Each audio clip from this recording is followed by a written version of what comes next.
For coming to this session. Aroki wrote, Managing Global Migrant and Refugee Flows. Before we begin our conversation, where we're hoping to get many of your insights and questions, I'm delighted to introduce Amy Pope, Director General of the International Organization of Migration, who will give us opening remarks and set the context for us. Amy, the floor is yours. Thank you so much, Excellencies, friends, colleagues. It's a tremendous honor and privilege to be here. And it's important, I think, that we start with what is a fundamental truth, which is that migration is human. Humans have been migrating since the dawn of civilization. And throughout history, people have migrated for a variety of reasons. Sometimes they're searching for a better life. Sometimes they're fleeing conflict. Sometimes they are fleeing climate displacement. And what we know is that across the world, and sometimes you'd forget this if you watch the news, most migration is safe, it's regular, it's orderly, it's migration for work. But at the same time, we know that the number of people being displaced for other reasons is on the rise, whether it is displacement because of climate or conflict or persecution. We know that more and more people are migrating through irregular routes. Right now, more than 71 million people are displaced within their own countries. As the High Commissioner will talk to you about, the number of refugees is on the rise, more than 36 million. We're seeing people increasingly displaced for a whole host of complicated, interrelated reasons. But on top of that, you have some significant demographic changes that are also leading to migration and making the situation more complex. So last year, 30 of the top economies saw labor shortages, costing $1.3 trillion in losses. We also see aging populations in key economies around the world. By 2050, people over the age of 65 will represent 40% of the population in Japan and the Republic of Korea, and Italy, Spain, Greece, and Portugal are not far behind. At the same time, the world now has the largest youth generation in history. 1.8 billion people are between the ages of 10 and 24, and young Africans are expected to make up 42% of the world's young people. So we're in a time of unprecedented displacement, but at the same time, we're in a time of unprecedented need for migration. And this is the silver lining. So we were charged with coming up with a silver lining in these conversations.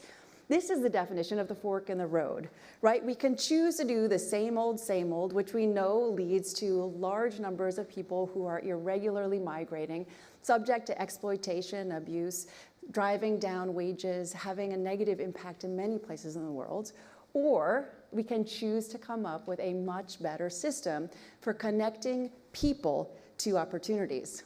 Now, the good news, if we choose the right path, I think you know which one I mean by that. If we choose a path of connecting people to opportunities, the evidence is overwhelming that it leads to better outcomes, not just for the migrant herself, but for the community that she's coming from and the community that she's going to. You take one example. In the 1970s, people from India's Kerala state started migrating primarily to the Gulf countries for work. And over the years, Kerala has become one of India's largest recipients of remittances. And that transformed not just the family members who had family members living and working in the Gulf states, but the entire community. So today, immigration from Kerala has declined, but remittances have grown because migrants now have better jobs and are earning more money. And estimates show around the globe, international remittances to low and middle income countries are now about $670 billion a year. And that is far more than any foreign direct investment from any government in the world. Frankly, even if those governments combine their resources.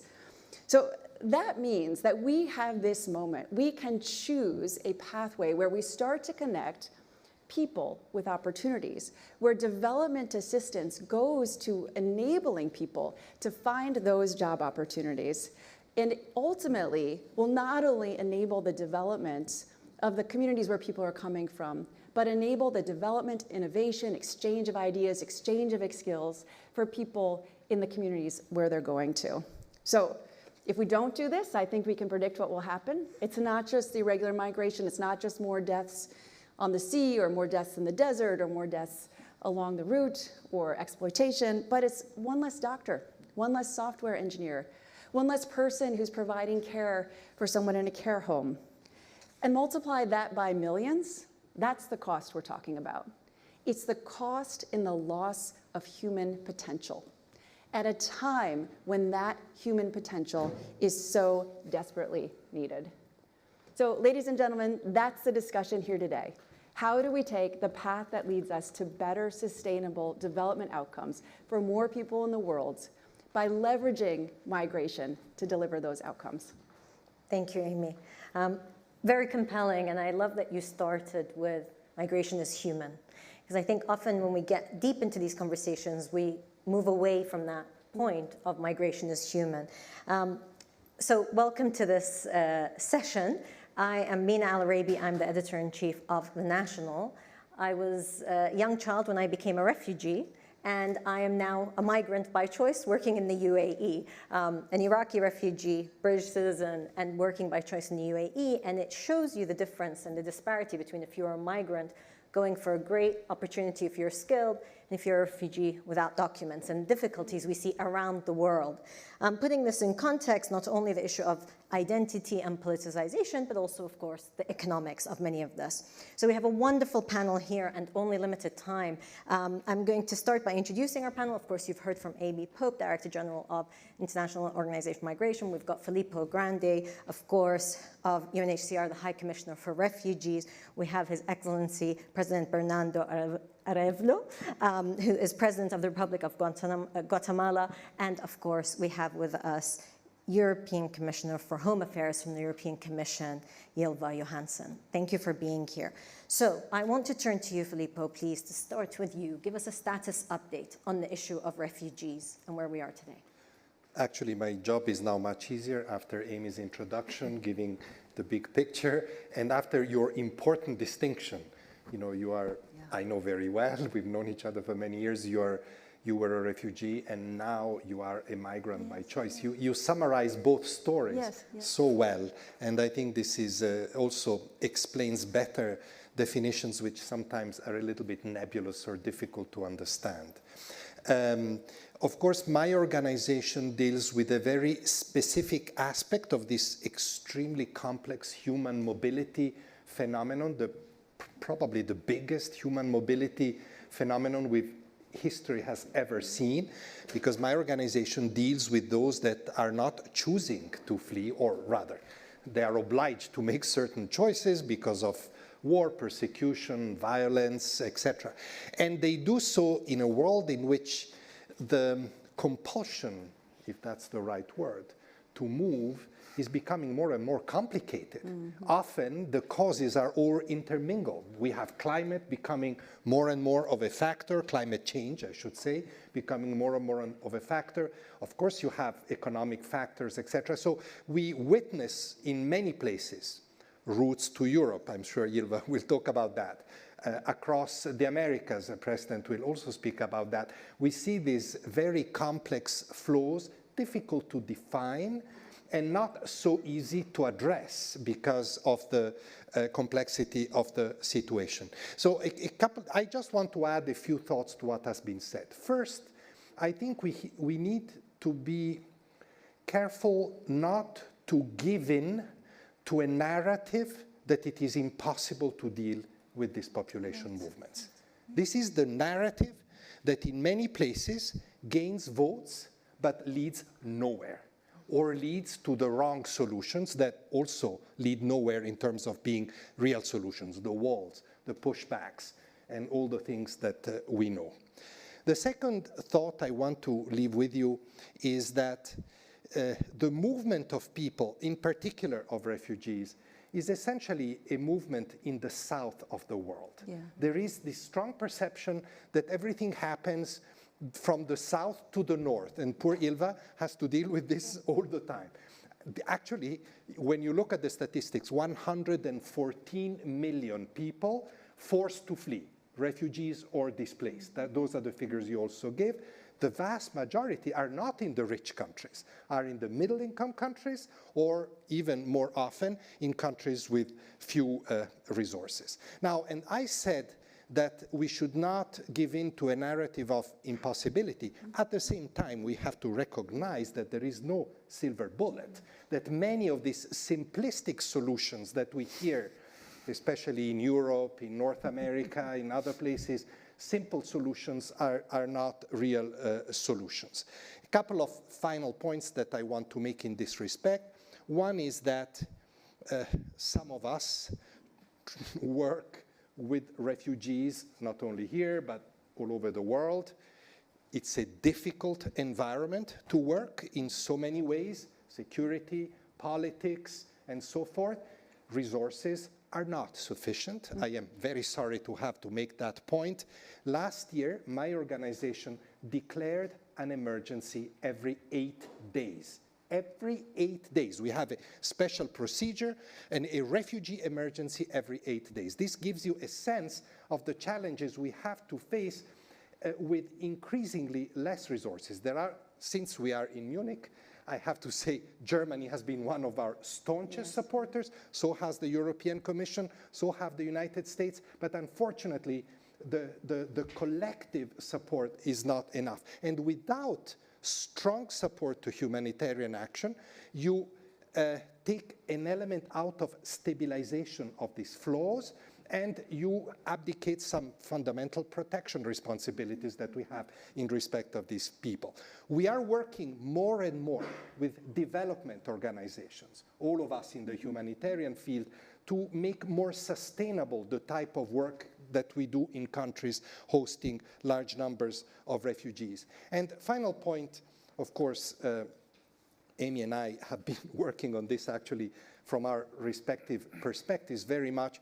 We now keep saying, don't focus only on the last border, which is usually a rich border, if I may use that word, because it's often too late to find a solution. I don't need to tell you, too late to find a solution. We use this expression, let's have a root-based approach. Let's go back, all the way to the root causes and try to have segmented, precise interventions, developmental, legal pathways. There are many, many ways that we have tried to package for countries to support on this root-based approach. By the way, I am really happy, Mina, and I'm really happy in general that the Munich Security Conference gives a little bit of space to these themes, because it may not seem so obvious, but they have profound ramifications in terms of security as well. So it's good that among many other security issues,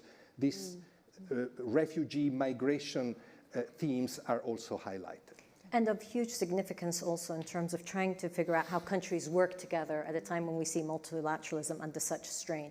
Mr. President, I want to turn to you because, of course, your country is often a country that is seeing people leaving, often searching for better economic opportunity. Some statistics say 59% below poverty line. So I want to ask you from your perspective, when you think about Guatemala, but also when you think about what can solutions be for looking at root countries, what can they be, and how can also countries support, or the international system support countries like yours? Well, indeed, it's actually about 20% of the Guatemalans alive today live outside Guatemala, live in the United States. So and there are, at the same time, an incredibly important economic presence in the country because, as Amy mentioned, the remittances are actually really pumping up the economy. Not necessarily the way they should do in terms of development, but that's one of the things we need to begin to address. What we are very clear is that in order to address these issues, we have to do it in a collaborative way. We have to adopt a regional perspective. We have to engage in collaboration with every country along this path of migration, which in our case is not only those that are escaping poverty in the case of Guatemala, and those that are escaping are, as you mentioned, this is the youth of the people. This is the demographic bonus that we need to make our economy flourish in the future, and they are going to work in the United States or in Mexico, mostly in the United States and in Canada. We need to create conditions so that they come back. But we are also a country of traffic. We have we are a country, we see other Central Americans, Hondurans and Salvadorians, Nicaraguans and Venezuelans and Ecuadorians passing through Guatemala, so that we have to deal both with the reality of being a country that emits, how do you say that, migrants, but also one that has to recognize that actually it's a passage country. And what we are doing is we know that we have to, we are very concerned about, for example, the conditions in which our migrants to the United States have to go through territories in Mexico. There has been awful stories of insecurity along the way. So we are very aware that, and we are asking government of Mexico and the government of the United States to collaborate with us in addressing this passage. But we are perfectly aware that we also the same type of respect for the dignity and the human rights of our citizens as they go through this process of migration. We need to provide and grant to those who come from other nationalities that go through our country. So we are, in this respect, we are happy that we are engaged in a very good pattern of collaboration with both OIM and UNHCR, and we have 7 refugee attention center and migrant attention center all throughout all the country, because they are not just coming through the capital city, but all over, in order to be able to address these flows. And this is already something that is very important. But we are very conscious that in order to address this phenomenon of migration, I refuse to call it a problem, because I agree with your vision. We need to be able to both understand that we need to move in 2 directions. We need to first understand that we need to mitigate and manage the flows that we have at this present time, and then collaborate with all the parties, all the countries that are in this. And we are now having conversations, well, at the regional level, but also with the United States in Mexico. We're going to have soon, in the month of April, a ministerial level conference in Guatemala City on the issue of migration in the context of the Los Angeles Declaration.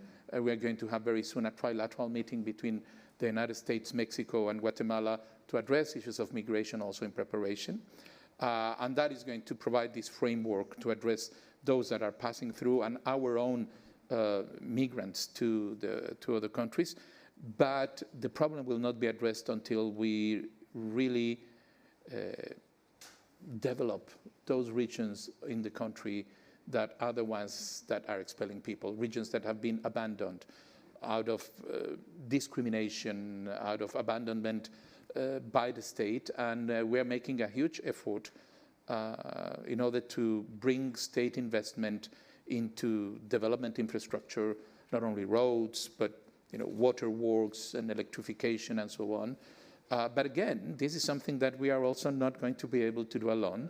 And we are also working with our partners to try to look for solutions. So we need to, yes, address and be able to provide solutions to those that are moving at this point in time, but we need to be able to address the roots of the problem, which is the lack of development in our most abandoned regions.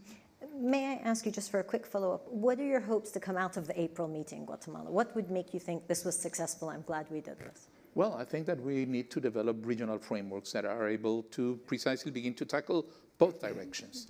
That we need to be able to think on mechanisms that will be able to help governments to address issues of development in those key regions, or violence, because in other countries are issues of violence. Yes. And at the same time be able to address the problem of ongoing flows and provide conditions of dignity, of guarantees of security for people who are migrating at this point. Thank you. Commissioner, I want to turn to you. Of course, in the EU, there is regional frameworks and collaboration, but also there are countries that are on the receiving end of illegal migrants particularly, and then of course there are countries that benefit from migration. So I want to ask you how you approach the issue of migration, and how do you try to make it a positive phenomena at a time when there are both security, economic concerns, and also sadly politicization of this issue? I should say that we actually made a historical decision in the European Union in December, just before Christmas, when we managed to agree on a new pact on migration and asylum. And it took some years, I must say. It's 4 years since I took office, and then member states were totally diverging and quite aggressive towards each other, and we also had very different views from the European Parliament. But we've been working on rebuilding trust and to understand that managing migration is not a zero-sum game. It's a win-win situation when we do it properly, and it's a lose-lose. Or lose if we don't. So I think this was a very important part, that we managed to get this agreement, and now we have the legal framework for managing migration in an orderly way, respecting the right to apply for asylum, protecting the asylum seekers, but also with the mandatory solidarity, but also with the bigger difference between those that are eligible to stay and those that have to return to the country of origin. So I think this is a good way, and that makes it easier for us as the European Union to cooperate with other parts of the world. Because, of course, when I have been reaching out to third countries, they have said, well, you better put your own house in order first. But now we will have our own house in order, so that is important. So having said that, so I fully agree that managing migration is absolutely doable. No? And that's what Filippo said.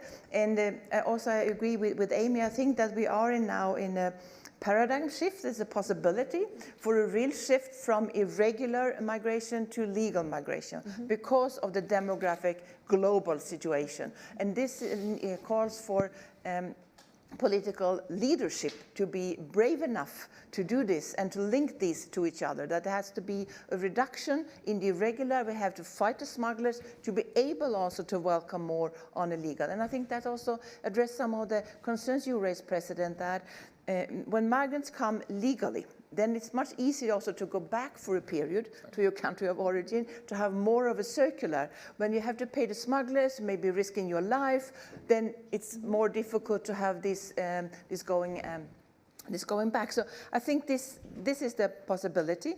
But I must also say that when it comes to the refugees, we also have to address that people flee because of war, because of severe insecurity, because of lack of democracy, threats towards their lives, towards their fundamental rights.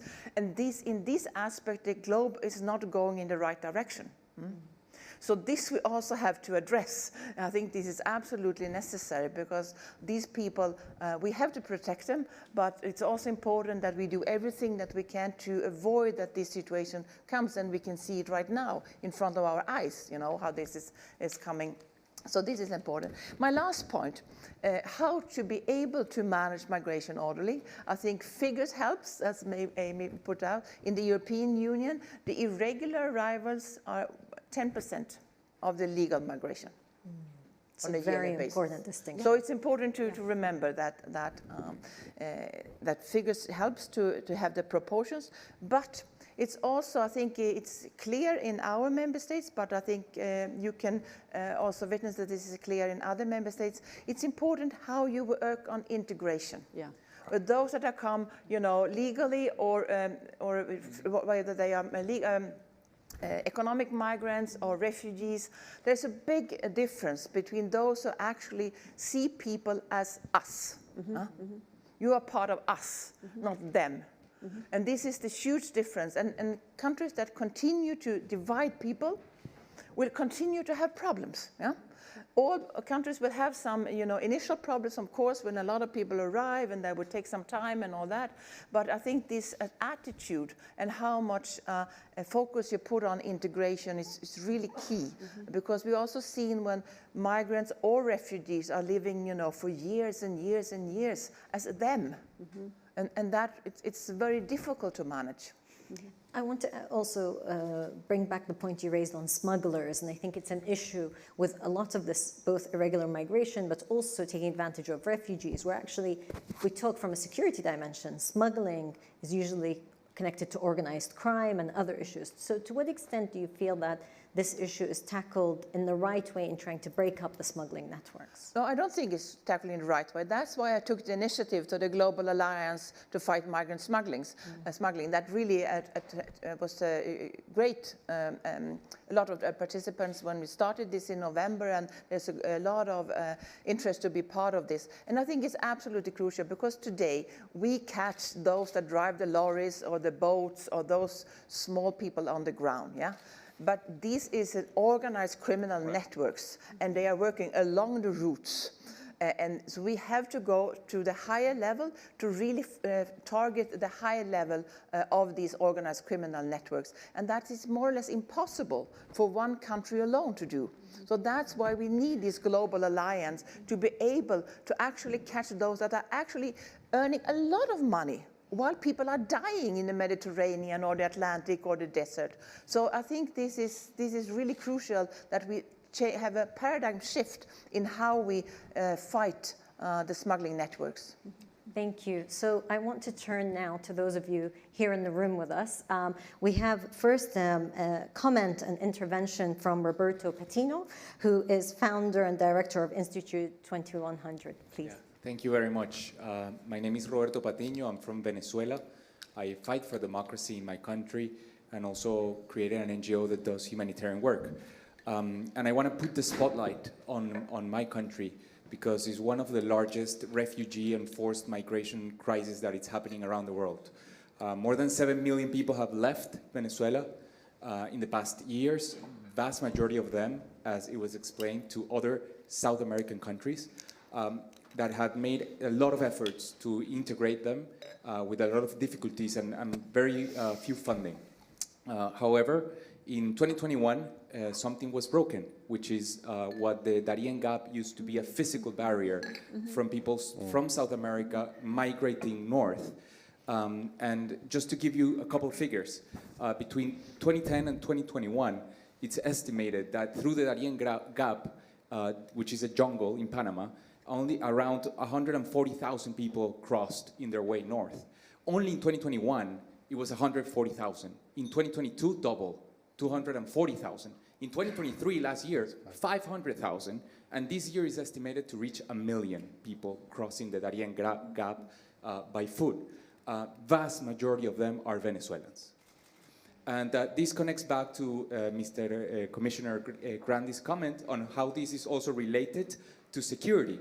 And I think the migration of Venezuelans and people from South America, Central America to the US in such vast numbers and in such a little time is generating a lot of dysfunction in the political system in the US. And we saw recently how aid for Ukraine, for example, was held hostage in the Congress of the United States using the southern border as an excuse. So just to finish my comment, I want to tell you that this year in Venezuela is a critical year. We have a presidential election.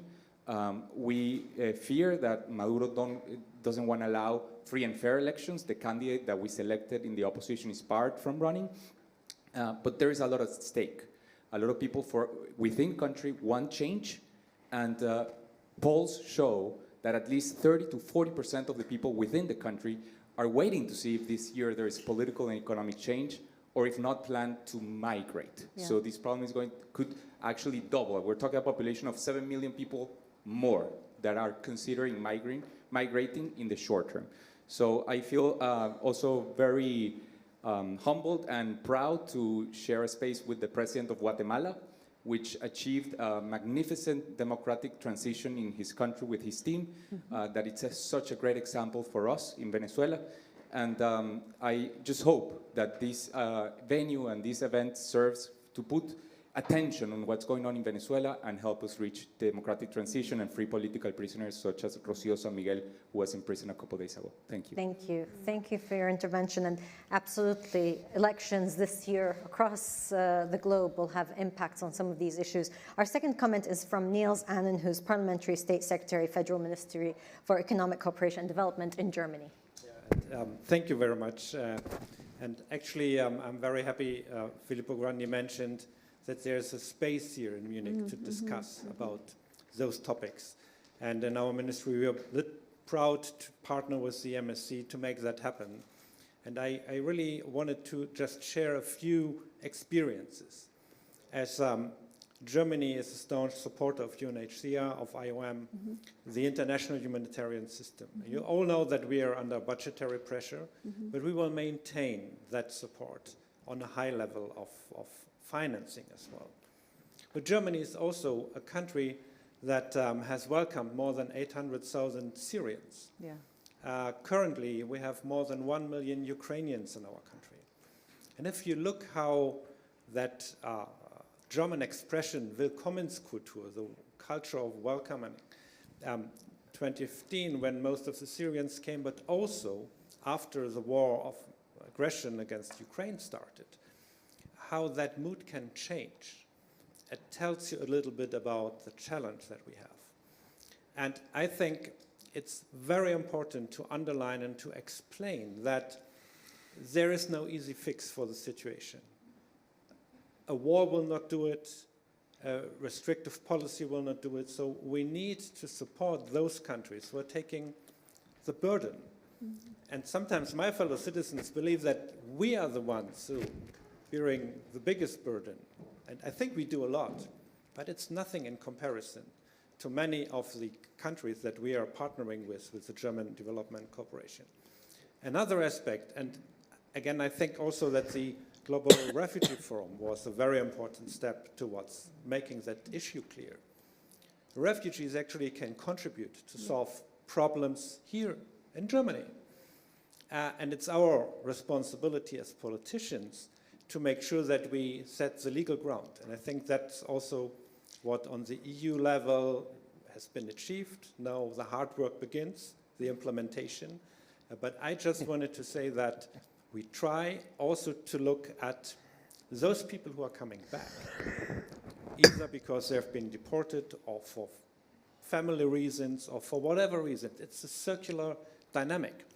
And what we in the Development Corporation is trying to do is not only offer support and advice to those who know, because of real changes in the German political decision-making, have an opportunity for legal migration to Germany, but that we also help those who are coming back with a lot of experience and new skills and can make a contribution for the development of their own country. That is a little bit the philosophy, but I have to be honest here with you, it is under immense pressure because of the domestic political situation, and we are not alone, and I hope that Munich and this high-level panel will make a little contribution to get that message out. So thank you very much. Thank you. Thank you very much. So I am going to take questions, so please indicate to me if you have a question. And I apologize to those to whom my back is. I promise to turn around if there is a question. But first, we have a question here. Please introduce yourself. Hi, my name's Maggie Doherty, and I'm a Munich Young Leader, and I work for the U.S. Senate Foreign Relations Committee. And my question is in regards to host communities for refugees. In particular, recent responses such as Sudan, the Chad border, also what we're seeing going on in Bangladesh with the Rohingya. How do we support those host communities, which also don't have a lot of means, but have large refugee populations? I think that one's for you. How do you support host countries? That's a good question, because sometimes we use a bit of shorthand and say refugees need help, but in reality, more and more, we realize that in situations in which refugees arrive, especially in countries with few resources, the brunt is essentially on the host communities. I remember very well, for example, you mentioned this case in 2017 when 1 million Rohingya, this Muslim minority in Burma, in Myanmar, crossed the border of Bangladesh and arrived in Bangladesh in one of the poorest areas of Bangladesh. I visited after a few days, and essentially the bulk of the support was provided by the people in the villages that shared the little they had. I think this is a very important symbol of what I said earlier, that the biggest burden of these population movements is not on the rich part of the world, but on the poor. I'm not suggesting that it's simple in the rich part of the world, but I think we need to come to that realization when we plan how to intervene and respond to these situations. Mm-hmm. Question here, and then we'll turn here. If we can get the mic there, please. Hello, I'm Karma Ekmekji. I'm from Lebanon. I am an associate fellow at the Issam Faris Institute for Public Policy and International Affairs and a Munich Young Leader 2020. As I said, I come from Lebanon, and before the Syria war, we had over 600,000 seasonal Syrian workers in Lebanon, and nobody sort of reacted to that. Post-war, we've had over 1 million refugees now, and there is a different reaction to their presence. My question to you, Filippo, and to the Commissioner is about the weaponization of this issue in our societies, and how your organizations, if you are working on sort of integrating mechanisms or finding ways of integrating sort of mechanisms to deal with this weaponization, because it goes into the root cause of why all of this is happening. So we can speak for hours about the circular ecosystem of refugees and migrants, but if we don't address the issue of weaponization, which I face every day in my country and try to struggle to deal with, I'm afraid that this is just going to remain theory and far from practice. So my question is, how are we dealing with this weaponization? Commissioner, do you want to try to tackle the question of weaponization? Thank you for the question, and I really think this has come back to what I said in the beginning, between us and them. Yeah. Because how you work on integration is a huge difference. I mean, in the beginning, it's always a challenge for the whole host country, but whether you are able to integrate those that, I mean, as you said, you used to have a labor migration from Syria, and this is really the attitude. And of course, I cannot say how we could change this attitude, but it's absolutely essential, because the lessons learned everywhere in the world is that when you have this attitude, okay, this is the case, so let's be part of society, let's be part of us, then it's much easier to deal with. And I think part of that is, of course, what we know from the EU, for example. We can see that when we activated the Temporary Protection Directive for the Ukrainians, which is the first time ever that we did use this legislation, that meant that all Ukrainians in the EU had the same rights and all could access the labor market. But when we go for whether an asylum seeker has the right to access the labor market or not, differs from member state to member state. Yeah? But here, and I think this is part of the success, why it has been, I mean, not easy, but at least not overwhelmingly difficult with the Ukrainians, taking into account that we have 4.3 million. It's part that they have the access to be part of society, but also that we used to have a lot of Ukrainian as labor migrants into the European Union. So access to education, to healthcare, but also to the labor market, to be part of society, and active strategies for governments to actually do that. And to be able to succeed is also, of course, the civil society, because you never integrate into a state. You always integrate into a community. So there we can see churches, NGOs, civil society is really playing a crucial role. And governments have to recognize that. Mm-hmm. Would you like to also address the issue of integration, also how we can stop weaponization, especially when we talk about migrants, where it's a different situation from perhaps refugees? So I think one of the interesting and important dynamics that we need to take into account is that a lot of the anti-migrant, anti-refugee sentiment came when we started to see large numbers of people flood asylum systems. And what we saw, it was frankly in the wake of the civil war in Syria, but also in terms of Western Hemisphere migration, is that people saw the asylum system as their best pathway into a country. And the bottom line is right now, for example, if you apply for asylum in the United States, it will often take 5 years for that case to be adjudicated. And in that 5-year period, you will live, you'll work, your kids will go to school, you'll put down roots, and you'll become part of the community, right? But that actually has created a system where asylum is overloaded and people see that as their best route in. So what we know is that when we look at the issue of migration in terms of creating opportunities that people can migrate in, for example, to get a job or because of a labor need, we actually take some of the pressure off of the irregular migration that is using asylum systems. And that's important because then it means asylum is available for those who really have no other choice, who really are fleeing persecution or war, and then it allows the system to function better. So right now, the migration system globally is insufficient to address the needs that exist around the world, whether it's for labor, family reunification, or to escape or flee conflict or persecution. It requires governments to, as Commissioner Johansson said, be brave, to take this issue on head on, and to build out systems that are ultimately going to connect the needs with the demand. Okay, there was a question here. If we can just get a mic, please. Just over here, the lady here. Thank you. My name is Edith Kimani. I'm a journalist and I work in Kenya, which is a host country to some of the oldest refugee camps. And I was in one of them recently in the north of the country, and I was very surprised to learn that some of the initial inhabitants of that camp were still there 30 years later. And so the question here is, what do we do to accelerate the process of regularizing refugees? This I can reply. Yes. Yes. Straightforward, because it's a good question, and not that Karma's question was not good, but it's complex. But this question is important. Why? Because you're absolutely right. You know, Kenya, I don't need to tell you, but for everybody's information, is host to a very large refugee population, mostly Somali refugees coming from a very long, protracted conflict that is of difficult solution, and from South Sudan, same.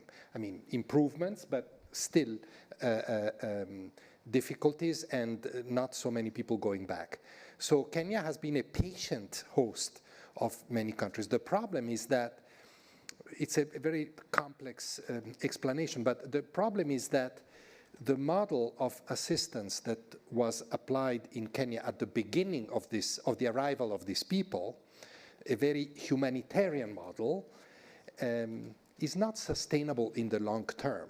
What happens is, if you go to camps like Dadaab, that's the camp you're probably talking about, or Kakuma, you know, parts of Kakuma at least, you see people that have been languishing there for generations, because the purely humanitarian model keeps them alive, but does not offer them opportunities and does not favor inclusion and integration, if that's what a state allows to do. I have to say that this was the subject of complex discussion for years and years with the government of Kenya. But President Ruto, when he took office just a couple of years ago, made a very important decision. He said, I remember, I went to see him, he said, I made a decision that people that are as refugees in my country will become part of our communities. And that refugee camps, that's what exists in Kenya, will have to be transformed into settlement, like villages. But he said, but to do that, I want you to help me mobilize international assistance, and that assistance has to be for the refugees, but also for the communities that eventually will include them in their mix. And I think that, you know, it's complex, I don't want to go into details. It's a great example. Yeah. I've told the president that this plan that is called now Shirika Plan, which in Swahili means working together, cooperation plan, it can be a true example of a new way to address long-term refugee flows in Africa in a sustainable manner. We already know that other African countries are looking at Kenya. They also have the same problem as a model. So I really want to use one more opportunity to encourage all states to support this model that can really move the needle in the right direction in this very protracted refugee situation. When they languish for a long, long time, very often then people move on, taking advantage of smugglers, of traffickers, and end up in these complicated movements towards other countries and eventually even to Europe. So I think that the stabilization done through this inclusion model is a very good one, a very important one, which I hope will be supported. So unfortunately, we're about to close the panel. But before we close, I have a question for each of you.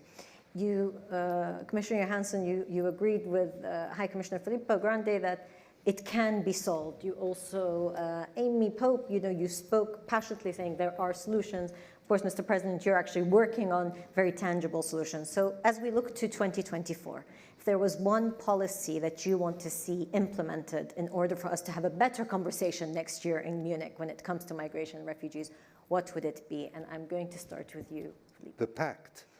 A good implementation of the pact. A good implementation of the pact.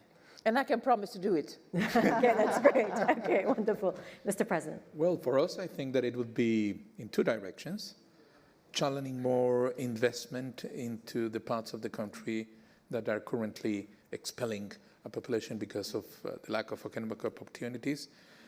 And the other one will be to actually expanding the legal working visas programs that we have with the United States and with Canada, but doing it in a really meaningful way, in a way that we can actually show people that they can have this type of circular and safe type of migration, which can resolve to the current lack of employment, but that actually protects people from the type of dangers that irregular migration implies.